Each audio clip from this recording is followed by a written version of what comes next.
Okay. Um, don't worry, we're going to talk about it in just a moment, okay? Don't freak out.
Okay. Don't worry, you guys.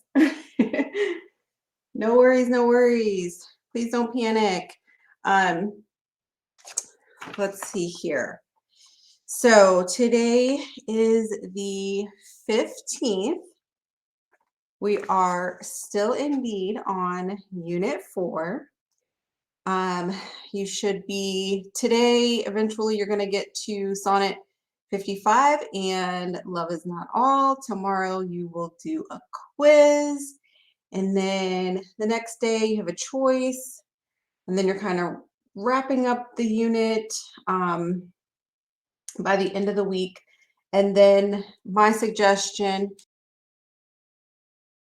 can on the your choice day, I would suggest doing the 4.07 quiz instead of um, just not doing anything, so that by the end of the week, you can take your Unit 4 test so that you do not have anything to do next week, because we have school technically next week on the 22nd and 23rd. So that's Monday and Tuesday. But if you plan on traveling or Thanksgiving plans of any sort, and or you just want to take that whole week, um, it's best to get ahead by the end of this week. That is correct. So there's no class connects next week at all. So we will not have this class next week. Um, of course, you're free to work in the class, of course, if you don't um, do anything or do assignments early, then you can do them Monday and Tuesday. I will be on Skype if you have any questions, or if you want to email, I will answer you. We just won't have any live classes next week because I too will be traveling. So then your actual presentation is not due until the week after Thanksgiving, but I wanted to go over it today because it's due right when you come back. So, and then I wanted to give you guys the opportunity to present live if you want to do that. All right. So that's why we're doing it this way. It's not technically due until the 1st, which is Wednesday. But if you want to present live, you will have that opportunity to do so on Monday, the 29th. And that is what the sign up sheet is about in the announcement. So if you've been in the course today, you may have noticed that I posted a sign up sheet link. It's a Google Docs link that you can click on and just add your name to the time slot. Remember that we are honors English, so sign up for the right time slots. Don't sign up for the 2 o'clock. Sign up for the 12, between 12 and 1. You're not. We're going to get into that in just a second. That's if you want to present live, you sign up for one of those time slots. And we're going to get into the specifics of the presentation in just a second. So sorry about that. I in hindsight, I should have posted that link later today to give you guys clarification first before, just springing that on you. I know it's like, what in the world? So yeah, so again, Thanksgiving break is technically between the 24th and the 26th. Again, if you want to get things done early, great. If not, that's okay. There are no CCs next week. Your presentation will start on the 29th. If you want to present live, you do not have to present live. I will show you in slide 4, so in just a couple of slides, um, some alternatives to presenting live. So just hold tight and we're going to get to that. And then if enough people sign up for the 29th, or if people sign up for the 29th and we need an additional day, then I will add an additional day for that following week to present live. So that is going to be up to you guys. So any questions?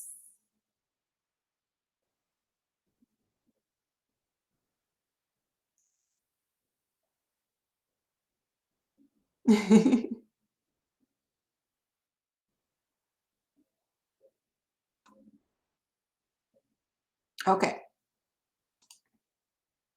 So we are going to do a little warm up. We're going to watch a YouTube clip regarding um, some good and some bad techniques and presentations. And this is going to go for tips whether you are presenting live or recording. So sit back and watch. Hold on, let me see in the chat.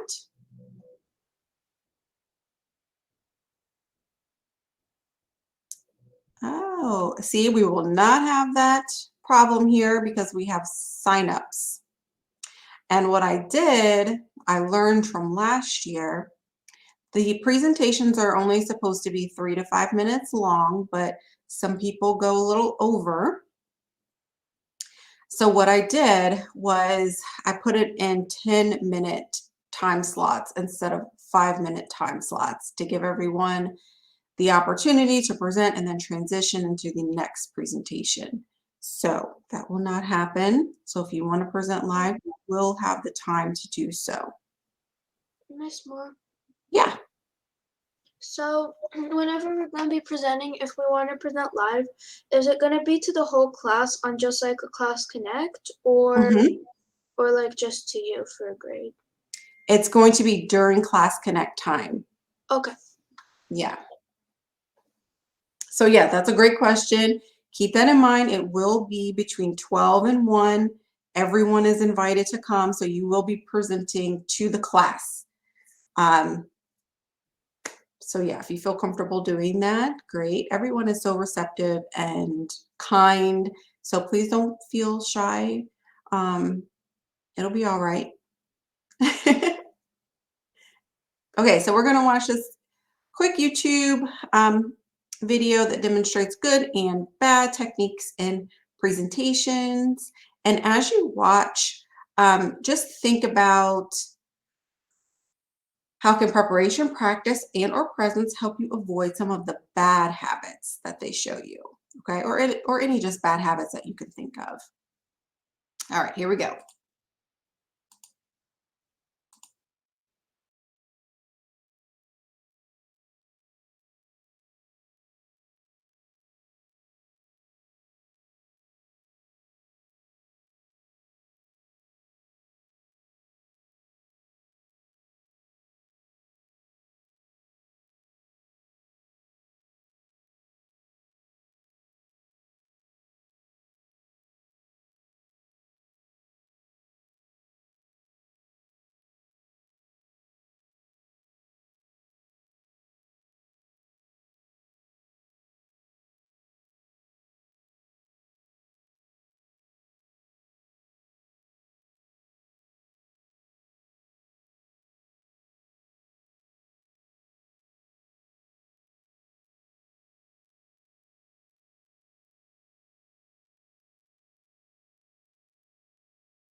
All right. Were you guys able to see that? I should ask that while it was going.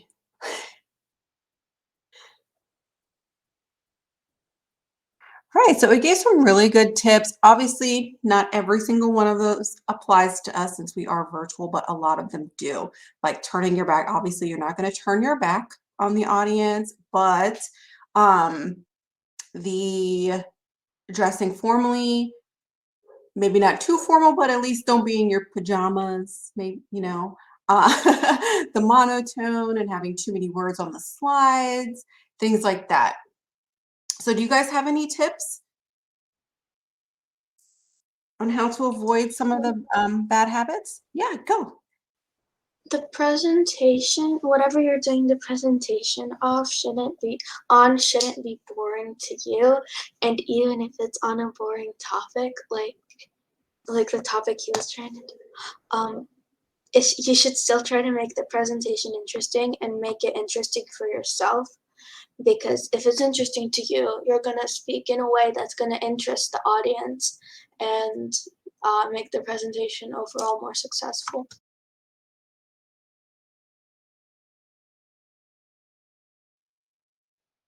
That is a very, very good point. And I think even if the topic is not the most exciting topic, like you mentioned, your body language and your voice, your tone comes across, and it definitely can make the topic seem more exciting than just the simple words on the screen. So, yes, that's a really good point.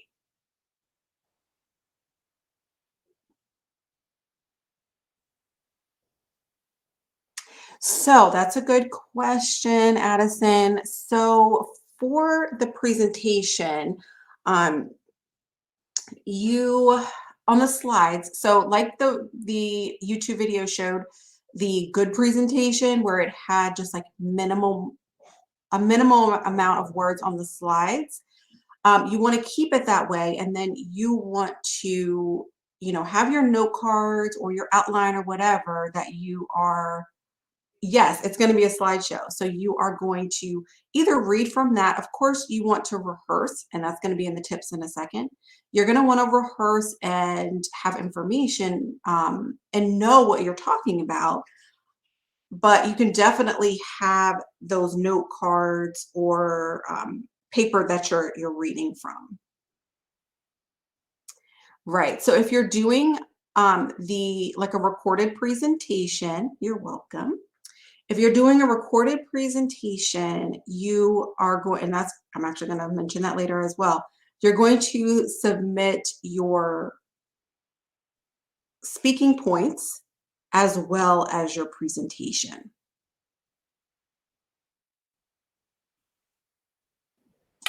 But if we're doing it live, we don't need to because you'll already see us do it.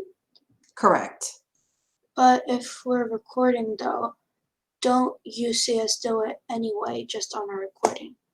Yeah, I mean, I guess you technically don't really have to submit the speaking points if you're doing the recording. You can just submit the recording. That's a good point.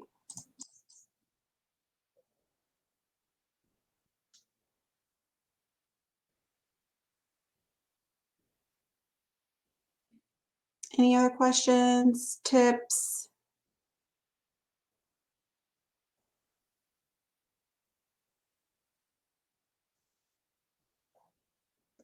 Alrighty.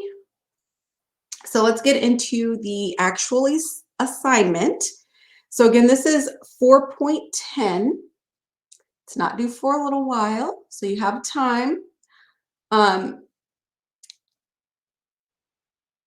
the assignment is a presentation where you are speaking. So no, you absolutely need the slides as well. I'm definitely going to need those as well if you're doing the recording. So you're going to submit a PowerPoint with your audio inserted in the PowerPoint. Um, it is an oral presentation, so I need to hear your voice. That is huge, important. Again, because your slides are not going to have a ton of information on it, you should be speaking on that information. So I mentioned submitting with your PowerPoint the speaking points, like the whatever you write on, like the Word document that you're going to read from and take notes from. I said that you should submit that with your PowerPoint, but now that I'm thinking about it, that's really not necessary.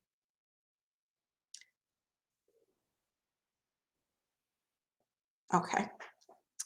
So of you should choose one of the literary themes for your presentation, whether it be love, justice, nature, and humanity, or life's journey. Okay, so you are going to choose one of these themes. That's your first step. Your next step, you're going to choose two artistic works that deal with your selected topic or your selected theme. One of those should be a poem. This is non-negotiable. So one of them should be a poem. The second, and the poem is up to you. The second can be any other art form. So short stories, drama, film, TV show, a song, a graphic novel, a comic, an opera. That is completely up to you.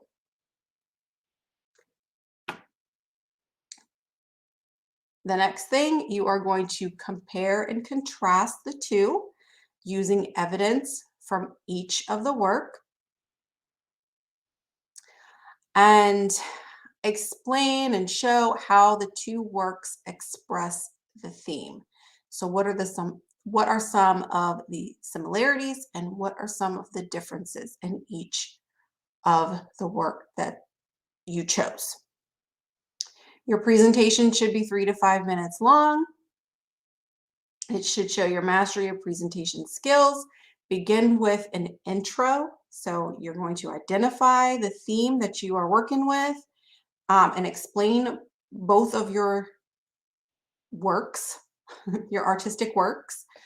The middle of your presentation should show those comparing or those points that are similar and different between the two. So, however you want to tackle the similarities and differences are up to you. So just like in an essay, if you want to present one of the works and talk about it, and then the next and talk about it, and then conclude, that's fine. Or you can show the similarities between the two and then the differences between the two. So it's up to you, however you want to approach it.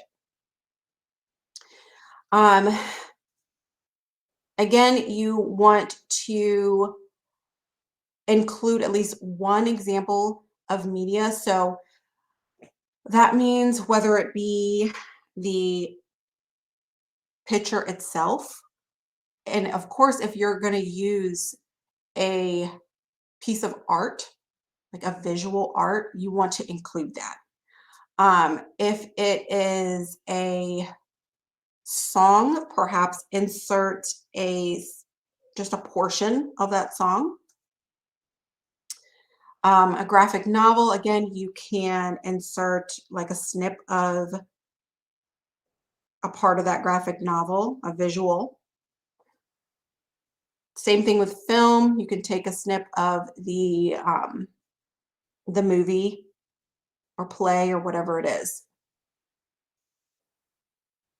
And then, of course, you need a conclusion, like with anything. Um, and your conclusion should remind the audience of some of your key points. And what I didn't include on here, which I meant to, make sure that your very last slide gives credit. So kind of like a brief works cited page at the end.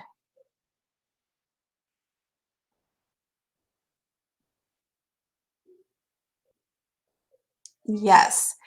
So the poem, at least one of and I'm not 100% sure on this quite yet. I feel like one of the art forms should be something that is from someone else, something that is a published piece of art form or artistic work. Uh, sorry, I made a mistake. I mistyped it. I meant like, can we write a story but take a poem that's from someone else? Yes. Okay. Okay. Oh, and does the site, like the works cited, need to be in MLA format? It should be. Yeah, I'm gonna say yes for the works cited because I don't want there to just be kind of like a copy and paste of a URL. So yeah, put it in MLA format.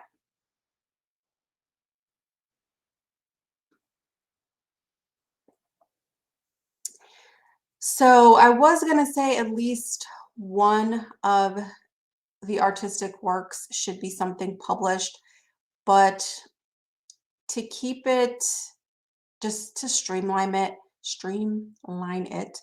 the poem should be a published work.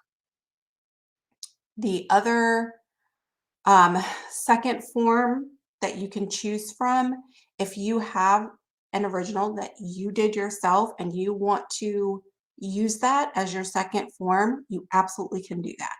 So if you've written a story, if you've written some sort of um, song, or if you have painted a picture, made something out of clay or whatever it is, you can definitely use that. If you have not done any of that, you can just use two published artistic works. Does that make sense? Yeah, it does. Thank you. Okay.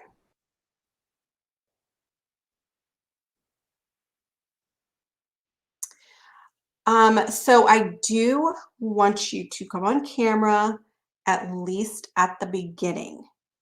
So your first slide should have your voice and your face. The rest of the slides, just your voice is necessary. You don't have to stay on camera.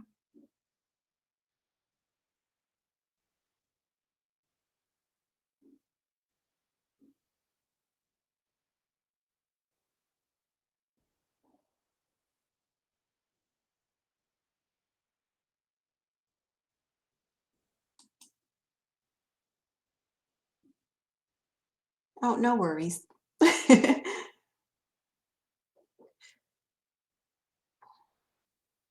That is correct. So it's not optional on the first slide, but it is optional in the following slides. Yes.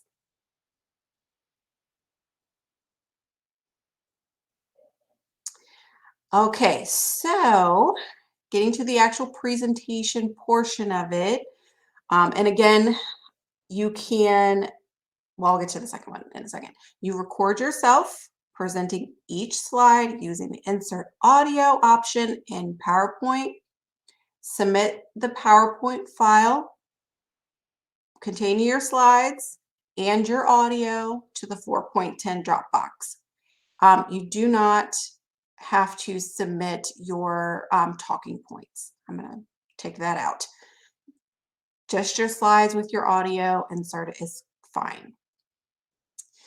Sometimes PowerPoint with audio can be too large for the Dropbox. It just really depends. And most of the time it works, but sometimes, it just doesn't like to cooperate. If you are running into trouble, you can submit or you can upload to YouTube or some other video sharing site and just paste the link in the Dropbox and submit that way. If you are having trouble submitting the PowerPoint and you don't want to do any other video sharing site, you can Skype it to me and I will most likely be able to upload it for you into the Dropbox.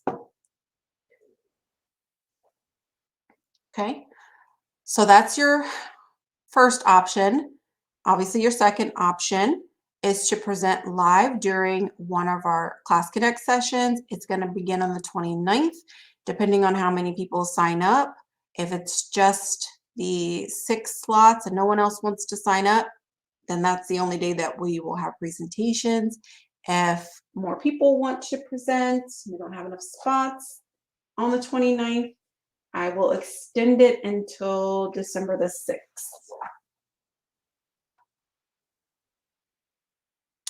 So you're not going to want to read verbatim from your slides because your slides should not have that many words on it.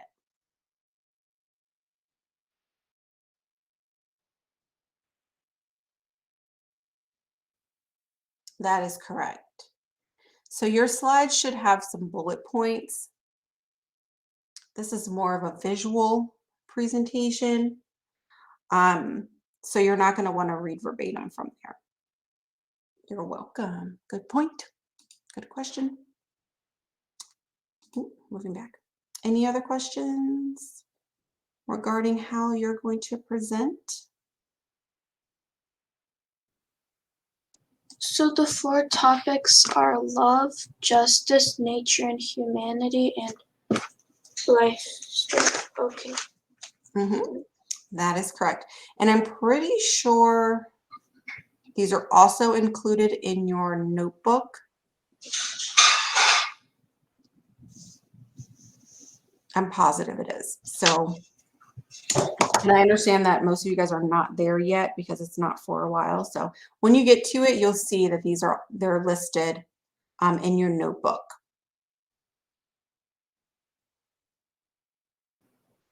Okay, thank you. You're welcome. You know what would be funny? What? If we chose a song for another of the artistic ones and then we had to sing it in our presentation.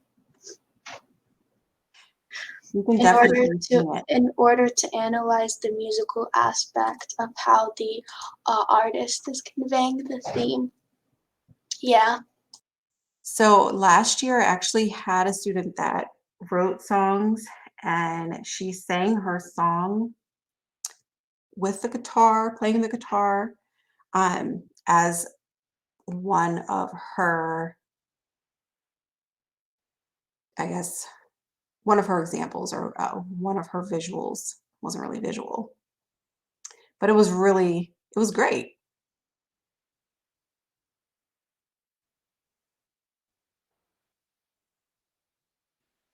All right, so we have another question. If we are using a movie as one of the artistic works, can we add video clips from the movie as our evidence? Absolutely, yes, please do.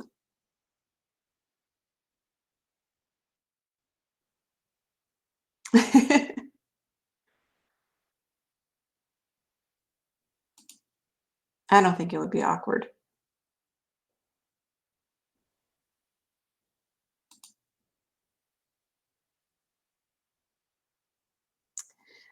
All right, so preparation is key to effective communication. You don't want to just whip up some slides and then jump on and just start talking because you won't be prepared and you'll find yourself kind of stumbling and not really knowing what you want to say. So prepare, read it, write your important points down, maybe even outline exactly what you want to say. Speak passionately and professionally. And again, if you want to use note cards, that's great. If you want to have a piece of paper with your different points on it in like kind of an outline format, that's fine too. However you want to do it, whatever works best for you. But just make sure that you go back and you reread your information and know what you want to say for each slide. You should practice your speech at least 3 times before you record or present live. And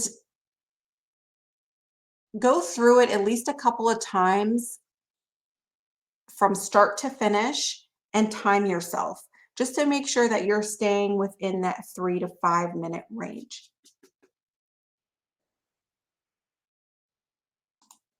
And it also helps with pacing. Like, am I speaking way too fast? I feel like I have a lot of information here, but I'm just flying through it in like 30 seconds. Um, it will help you to, slow down and reiterate some of those points that you want to get across to the audience. So our next point is presence. Again, if you are only getting on camera on your first slide, then basically you're going to have to get all of this across in your very first slide. I know, isn't it pretty cool? You're not going to have that much body language. You can, especially if you stand up, which some people do decide to do. But you do want to have eye contact, so don't look down. Look straight ahead at the camera. Also recognize your voice, your tone. Have inflections where things are great. Show some excitement and passion towards whatever it is that that you are talking about. Hey, if you want to, if it makes sense for your presentation, you definitely can.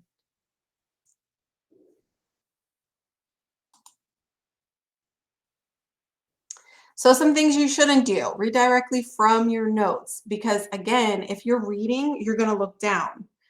If your slides are in front of you, it's just not going to work.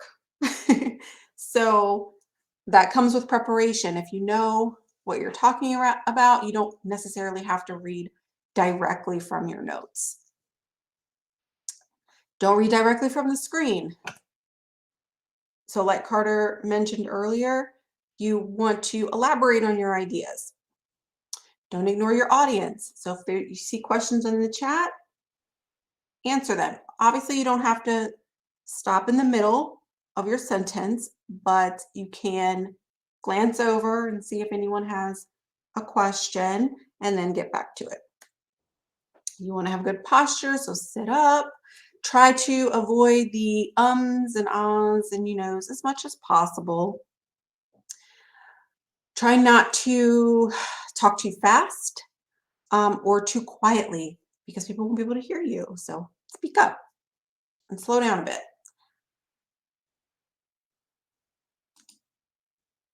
So some things that you should do. Again, acknowledge your audience. This is through eye contact. And if it's via a recording, you can look into the camera. It doesn't have to be the entire time you staring into the camera, but at least look up once in a while. You should glance at your notes, of course, make sure that you're staying on track and you're hitting all the points that you want to get across. Use appropriate gestures. Some people like to use their hands. I know I do sometimes. You can ask rhetorical questions, and you can even do this on your recording because it gives the audience something to think about. Whether, I will probably be your audience if you're doing the recording. Obviously, I'm going to be your audience, but I like to think about things too. And of course, exhibit professionalism. So try to avoid, well, you tell me, what does it mean to exhibit professionalism? What do you guys think that means in your presentations?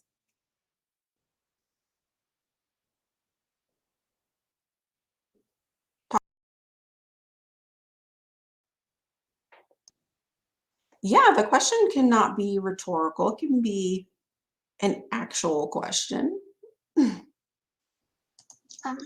And so professionalism can involve like not having a super messy room with like 5 dogs running around in the background and your hair and like your face and just your clothing, your appearance looking decent, um, and the vocabulary you use.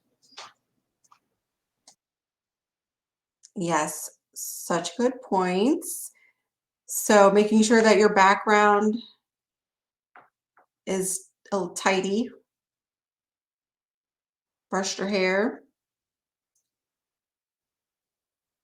have on an actual shirt, not PJs. Being polite, formal, listening. Good.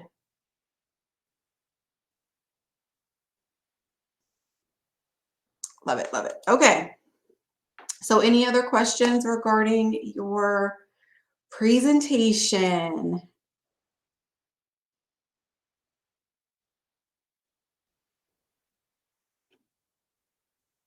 I really like this assignment because it gives you freedom of expression. You get to choose that second piece that stands out to you.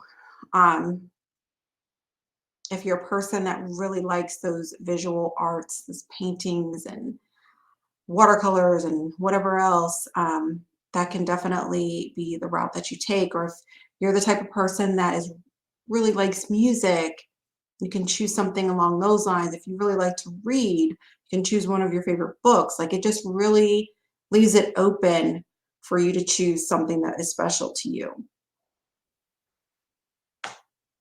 Yay.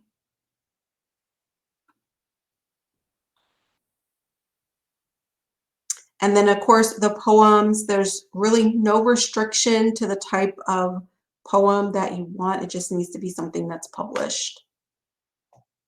And again, Can we that use, go for it.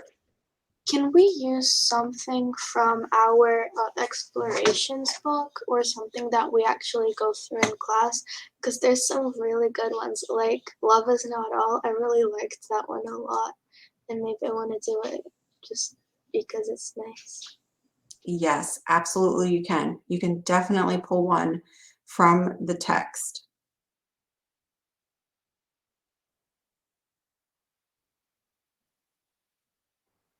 And the themes, I feel, are so broad that there's a lot that can fit in to either of them, to any of them. So I hope Would you we guys be have fun. able to use Hmm? um would we be able to use 2 poems? Yeah, I would suggest that you don't.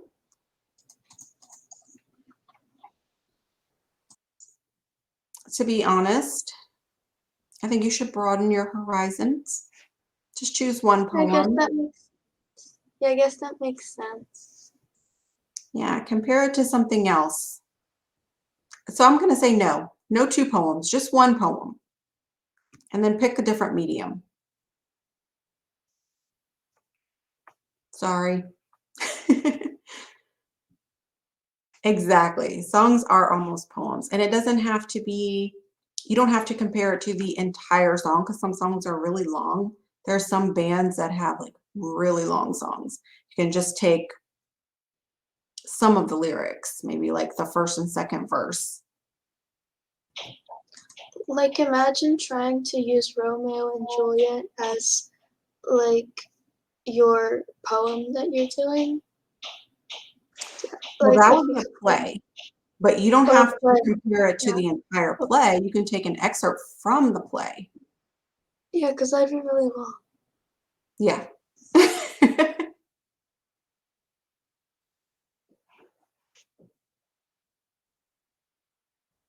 Exactly. So yeah, just keep in mind as you're doing this, these presentations are 3 to 5 minutes. So you don't want to make it too long, and don't make it so hard on yourself.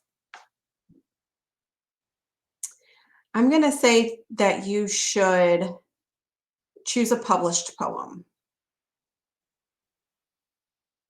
because I want to keep the directions pretty standard across the board. So the poem should be a published poem. And then the other medium that you choose can be something that you create on your own or something that you pick from something that's published.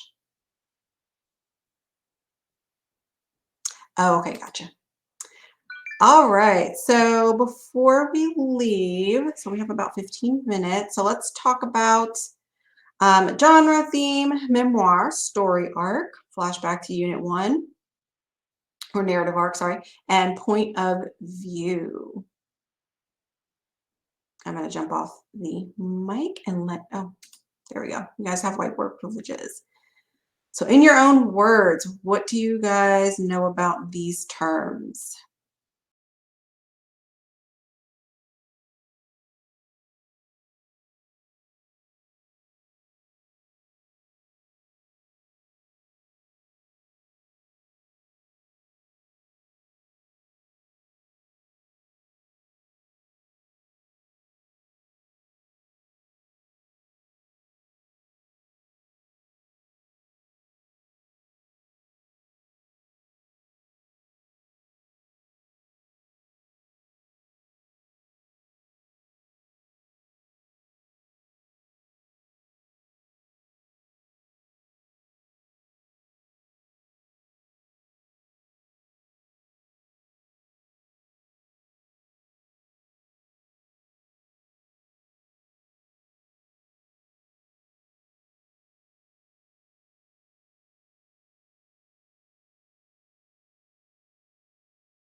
Great definitions here, you guys.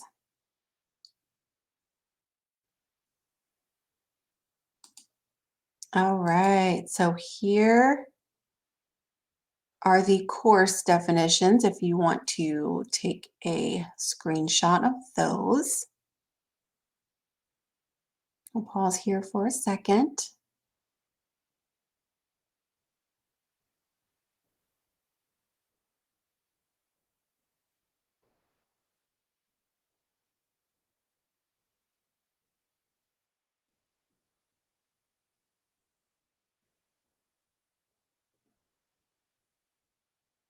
Okie doke.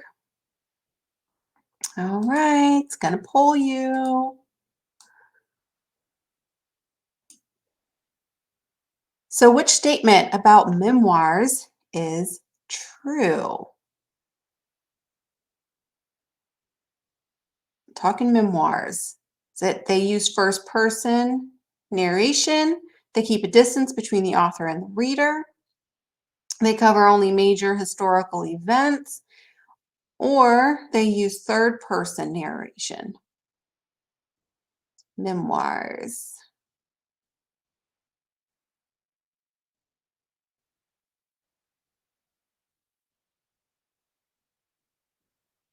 Which one can we cross out?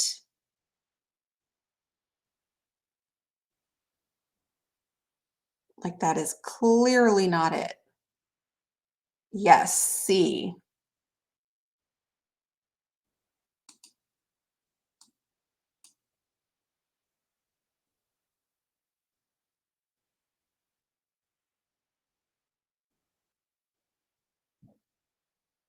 Right. So why not B? Why is it not B?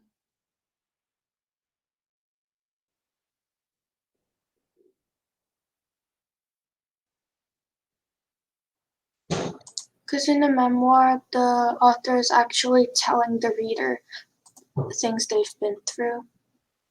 So that doesn't really keep a distance between two people. Good. Excellent. And what about D?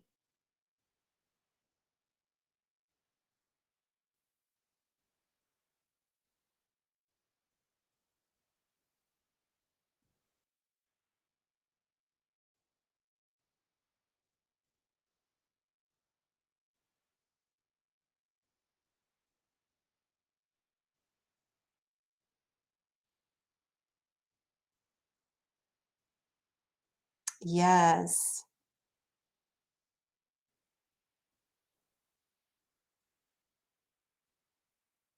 Good, good. Yes. So we are left with A.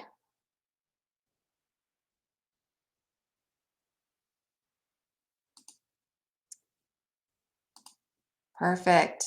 All right.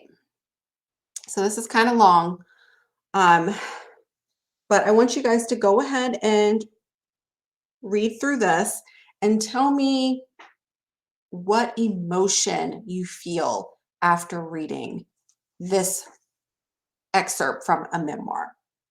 So I'm jumping off the mic. The first emotion that pops into your head.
Oh, I love it. Okay, so remorse at the end, desperation at the beginning, right?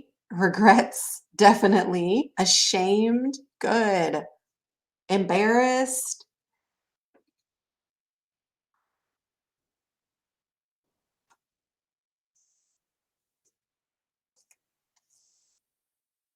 anyone else?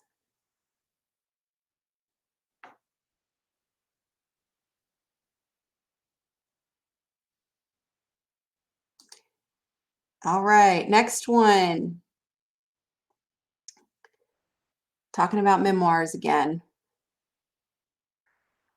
So which of the following is true? A reader What must be able to finish the memoir quickly. All the events of the story must be true to life. A reader must be able to access each character's feelings, or elements of science fiction should be included. what does it mean by all the events of the story must be true to life? So nothing that is fake or didn't actually happen. Okay, this is really, really. Well, does that include like talking about something they imagined, or if they would just say they imagined it, then that's also true? Yeah, if they say they imagined it, yeah, that would be true. Oh goodness, this is hard. Okay, bye.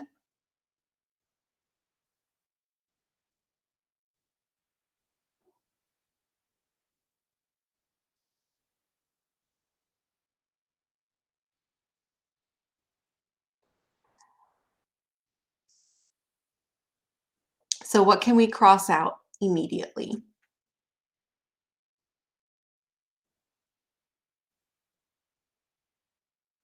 Good. So definitely D, elements of science fiction should not be included.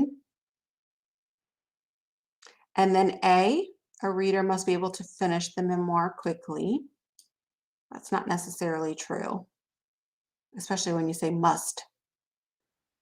Good. So memoirs can be quite long.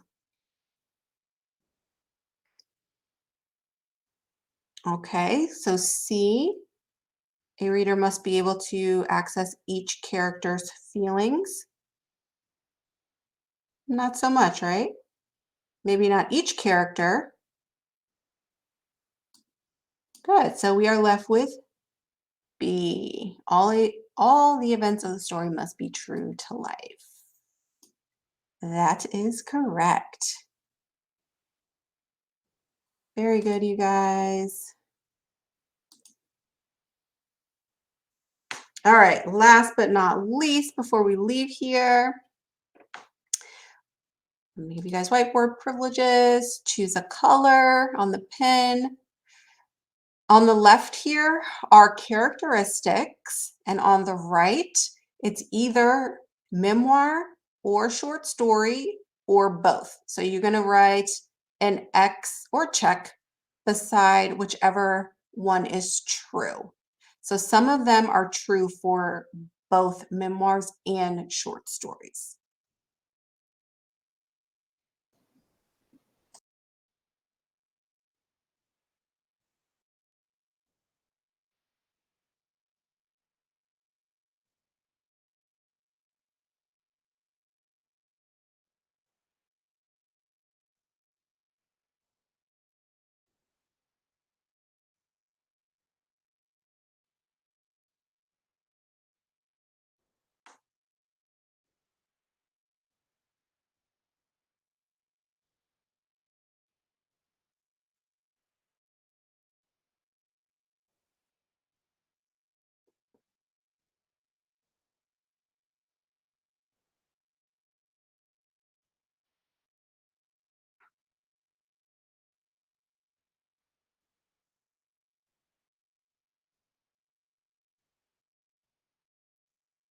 Good. I think you guys got all of these.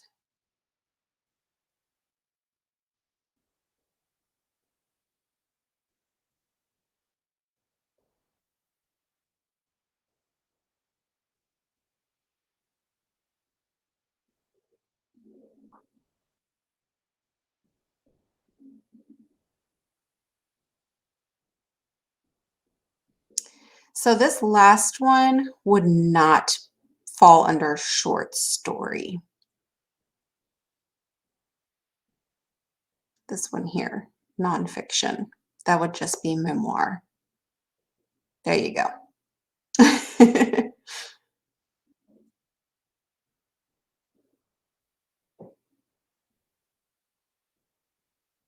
But everything else looks correct.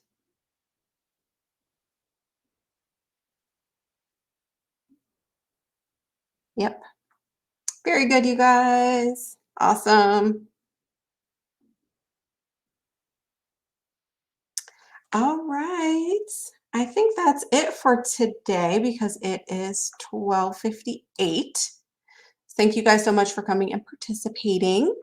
If you have any questions, please feel free to stick around. If not, you are free to go.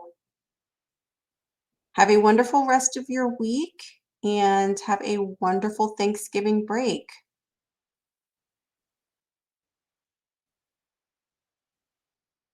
Thank you. Bye.